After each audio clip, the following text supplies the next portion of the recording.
สบายดีพี่น้องหลังสงกรานต์พี่น้องเอ้ยต้นไม้กระสุ่มส่ำมึงเด้อพ่อเขียวดอกคูณกระบานถึงผ้าก็มืดครึ้มพี่น้องคำจังหน่อยก็จะไปสอยงานดองอีกพี่น้องงานดองลูกพ่อบ้านเนี่ยเขาเอิ้นแนะนำปู่นะพี่น้องกินดองลูกสาวหลาเพิ่นพี่น้องจัดเป็นยิ่งใหญ่เลยเบาใจเขาไปก่อนแล้วพี่น้อง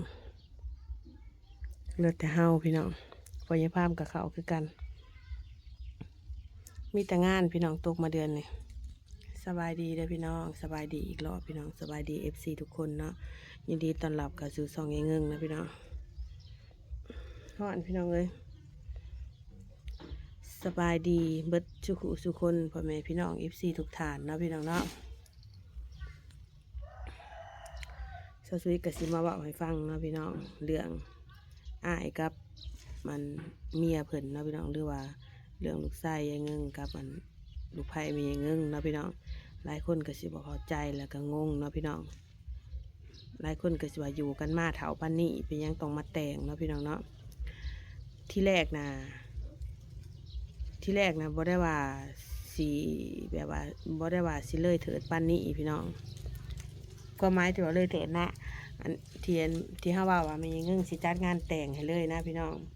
ตะกี้นะว่าสิผูกแขนน้อยพี่น้องผูกแขนน้อยอันลูกไส้หลามีเงินผูกออกมาแต่คุกนี่แหละพี่น้องผูกแขนน้อยและสิผูกแขนแต่งงานให้ป้าแสงกับลูกไส้หลาไม่ใหญ่เงิ่งนี่เลยเพราะว่าทั้งนั้นกับบุมีพ่อบุมีแม่พี่น้องก็ว่าสิเฮ็ดง่ายๆผูกแขนน้อยซื่อทั้งผูกแขนลงมาแต่คุกแล้วก็ผูกแขนพร้อมกันอยากผูกแขนในซองพ่อแม่ชุมเพิ่นเนาะเพราะว่าป้าแสงเราก็บุมีพ่อบุมีแม่พ่อแม่เราเสียแต่โดนแล้วแหละตั้งแต่มาเอากับลูกไส้ยายเงิ่งทำอิฐนะยายเงินเอาเงินให้แล้ว3 ล้าน หาให้เมื่อเห็ดหีดเห็ดคองอยู่ทั้งพุ่น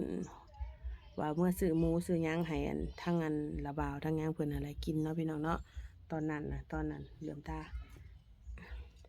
ตอนนั้นมาอยู่น้ำกันใหม่ๆกับว่าเห็ดแล้วเอาเงินเมื่อ3 ล้าน หาตอนนั้นเงินมันอาจสิ100ต่อ25,000พี่น้อง1,000,000มันก็2,000บ่ว่าตอนนั้น2,600,000 กว่าพี่น้อง6,000 กว่าจนจะ7,000พอได้3 ล้าน หานะกะ3 ล้าน หาคันเงินเศร้าหาช่วงปีตั้งแต่ลูกชายมีเงินบวกเขาคุกนะ1,000,000นี่มันกะ1,000,000มันนี้มันกะ2,000 2 4 5 2 4 6มัน7,000พอได้เอาเมื่อเห็ดคลองว่าแล้วพี่น้องแล้วบ้านนี้แล้วออกมาแต่คุกแล้วมันยังเงื่อนนะว่าจัดงานผูกแขนให้ลูกเบิด2 คนแล้วก็ว่าเห็ดเป็นคลองผูกแขนกินแก้วกินดองให้เลยเห็ดง่ายๆว่ะแล้วบ้านนี้แหละลูกไผ่มันยังเงื่อนแล้วว่าแบบนี้บ้านนี้วานที่ลงมานี่พี่น้องมาลาดพัวนี่สิมาผูกแขนให้พัวซื่อๆแล้วสิกลับขึ้นเมื่อว่าระบ่าวทั้งนั้นให้เมื่อระบ่าวทั้งนั้นบ่ให้อยู่ว่าสินะพี่น้องแล้วเป็นยังแกว่าอย่างสั้นระบาวทั้งนั้นเลยอยากให้เมื่อเฮ็ดที่เด็ดคล้องคักแหน่ว่าสั้นว่าจังซี่แต่ว่าทางซุ่มเฮานะอยากผูกแขนแบบว่าผูกแขนหน่อยให้อ้ายแล้วก็ผูกแขนให้ป้าแสงนั่นเลยแหละผูกแขนมาเป็นผัวเป็นเมียกันเลยเฮ็ดง่ายๆนะพี่น้องบ่ได้คิดว่าสิมาตั้งขาดองสิมายังขึ้นแบบซี่ความหมายก็ไม่ใช่เงื่งที่พากันเว้าที่พากันเห็นบ้านนี้พัดระบาวทั้งนั้นเพราะว่าผูกแขนพัวแล้วป้าแสงว่าแล้วให้ป้าแสงนะครับขึ้นเมื่อบ่ให้ป้าแสงอยู่เพราะว่าบ่ได้เมื่อห้องเมื่อคอบ่ได้ยังสมมุติว่าพัวตีพัวขามากะบ่ได้บ่มีใบหีดบ่มีใบคล้องบ่มียังย่านระบาวทั้งนั้นถิ่มว่าซั่น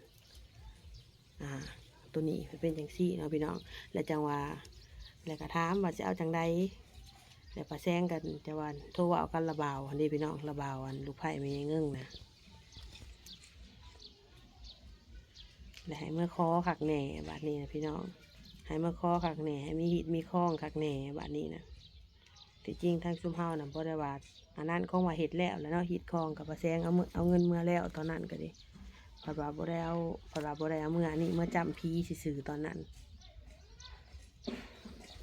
บางทีหิดแต่ละบ่อนมันกับบ่คือกันดิพี่น้อง นี่จังใดเขาก็บ่ฮู้หากว่าเพิ่นมาจริงๆนะสุดน้ำปลาแซงก็ได้สุดน้ำปลาแซงก็แล้วแบบว่าพ่อแม่ก็บ่มีเหลื่อมตาพี่น้องกันถึกแดดแล้วจะมายังกันแดดส่องใส่ตาแล้วมื่นตาจนมันจะขึ้นก็คิดอันเฮาก็ไม่ยังเงื่งนะคิดว่ามันสิชุดแบบว่าสิชุดน้ำมันสิชุดน้ำปลาแซงอะไรแบบว่า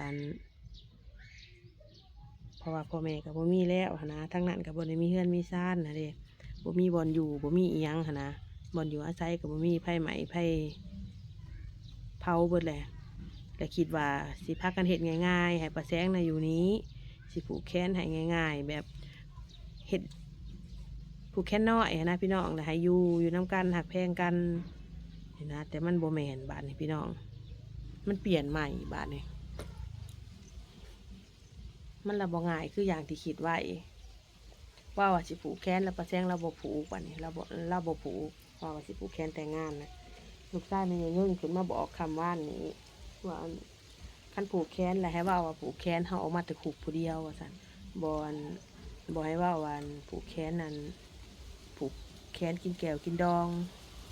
ว่าเมียน่ะสิเมื่อแล้วแล้วพากันถามว่าเป็นยังเก่งสิเมื่อแล้วจังได้ฮู้ว่าระบาวทั้งนั้นให้เมื่อ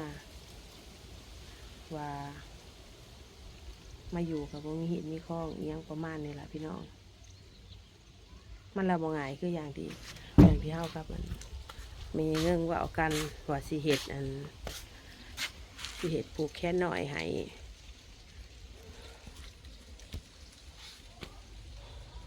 ว่าสิผูกทั้งนี้แล้วก็แล้วหั่นเด้แต่มันบ่แล้วบัดนี้ลูกไฟมีเรื่องผัดอยากให้เฮ็ดแบบนั้นบัดนี้แต่ว่าพระเจ้าว่าพระเจ้าเสียโทรมาบอกใหม่มือเลยแล้วมีเงื่งสิล่มน้ำทั้งส่วน2 คนซะก่อนพี่น้องล่มน้ำมันปลาแซงกับลูกชายซะก่อนว่าจะเอาจังใดฮะนี่ว่าจังใดฮะนะพี่น้อง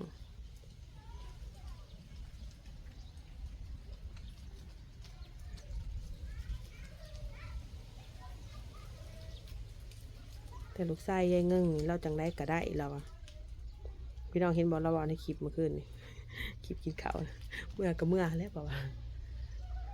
หามบ่ได้แล้วเพื่อนอยากเมื่อก็เมื่อเปล่าวะ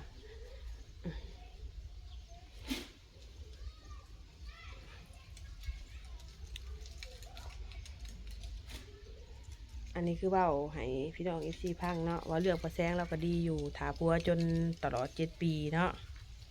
แต่ว่าถาหรือบ่ถากะจูเฮาหูดีที่สุดเนาะพี่น้องเอาเป็นว่าสำนีเนาะกับเพิ่นก็ดีที่ถาเนาะปลาแซงก็ดีที่ถาพัวฮอด7 ปีแต่ว่าระยะที่ถานี่เป็นอะไรกะจูเฮาก็หูดีอยู่ดอกพี่น้องว่าเป็นอะไรแนวใดระยะ7 ปีที่ปลาแซงอยู่นี่กะแต่ก็เขาบอกแต่สำนีเนาะอันนี้ว่าเรื่องเหตุเรื่องข้องให้ฟัง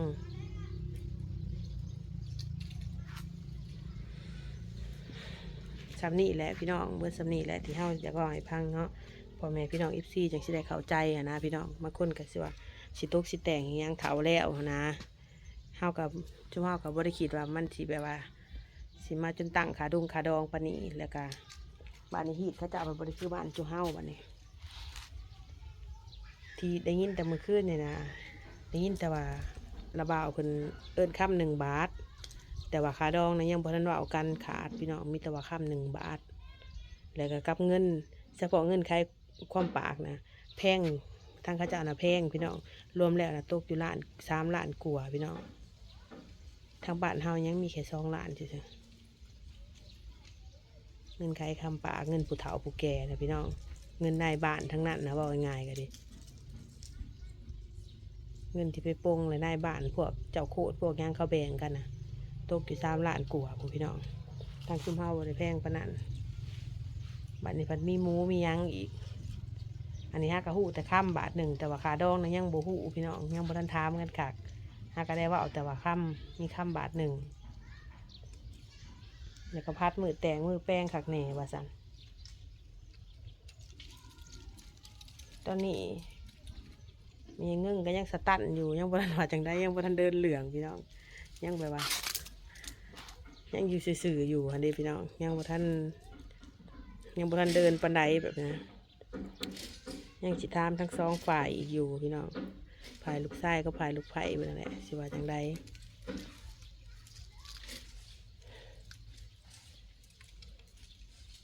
รอพังต่อไปพี่น้องว่าสิเป็นจังไดต่อไปเนาะ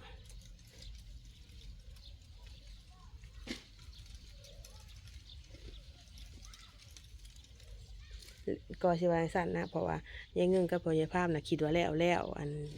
การกินหีดกินคองทั้งนั้นนะพี่น้องตั้งแต่ป้าแสงเอาเงินขึ้นไป3 ล้าน หาแล้วป้าแสงไปเฮ็ดเองไปซื้อหมูกินทั้งบ้านชุเพิ่นพุ่นพ่อยายภาพอยากเมื่อน้ำแล้วป้าแสงบ่อยเมื่อตอนนั้นนะว่าอยากเมื่อคออยากเมื่อยังให้มันเรียบร้อยตอนนั้นนะตั้งแต่ตอนลูกชายยายเงิงบ่ทันเข้าคุกแล้วบ้านนี้แหละจังที่แล้วมันบ่แล้วพี่น้องบ้านนี้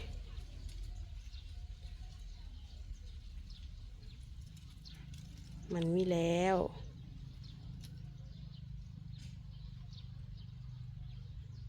ก็คิดว่าแล้วทั้งนั้นแหละจังว่าอยากจัดงานผูกแขนน้อยๆนะแต่มันก็บ่แล้วที่บ้านนี้รอเบิ่งรอส้มต่อไปพี่น้องว่าจะเป็นจังไดอันนี้ซื้อกับมาเว้าให้พ่อแม่พี่น้อง FC ฟังแล้วก็เข้าใจเนาะสับนี้แล้วเด้อพี่น้องเด้อ